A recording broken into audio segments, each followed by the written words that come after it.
আজকে এই মুহূর্তে আমি আপনাদেরকে একটি গাছের সাথে পরিচয় করে দিতে চাই। এটা আসলে গাছ না, এটা এক ধরনের ঘাস।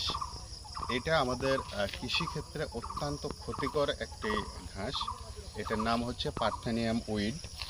এই পার্থেনিয়াম উইড কিন্তু এখন মারাত্মক ক্ষতির একটা উপকরণ হিসেবে দাঁড়িয়েছে কৃষির জন্য। যে জমিতে এই পার্থেনিয়াম উইড হয় সে প্রচুর পরিমাণে পুষ্টি নেয়, ফলে গাছের ফলন কমে যায়।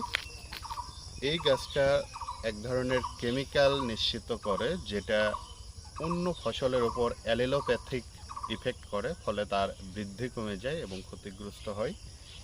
এইটা মাটিতে যখন থাকে তখন এত বেশি পরিমাণে এর বীজ চারিদিকে ছড়িয়ে ছিটিয়ে যায়। এইটা আসলে অন্য গাছকে পুষ্টি গ্রহণ করতে প্রচুর পরিমাণে বাধা দেয়।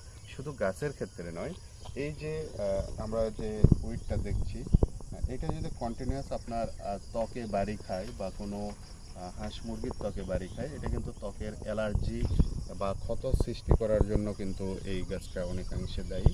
এবং এটা কিন্তু অ্যালার্জি সৃষ্টির জন্য এই ঘাসের বীজ বা এর পরাগরেণু খুবই মানে দায়ী। এটা যে এলাকায় থাকে বেশিরভাগ মানুষেরই অ্যালার্জি পাওয়া যায়।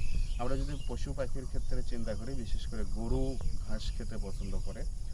এই গরু যদি খাবারের সাথে ঘাস হিসাবে এই পার্থেনিয়াম উইড খায়, তাহলে এর পেটের যে হজম শক্তি এটা কিন্তু কমে যায় এবং তার যে দুধে দেওয়ার পরিমাণ, অর্থাৎ গরুর দুধ কিন্তু কমে যায়। তো সার্বিক বিষয় চিন্তা করলে এটা আমাদের কৃষিক্ষেত্রে কিন্তু অত্যন্ত হুমকি স্বরূপ একটি ঘাস। এর জন্য এটাকে ম্যানেজমেন্ট করা অত্যন্ত জরুরি, কিন্তু অত্যন্ত কঠিন এটার ম্যানেজমেন্ট।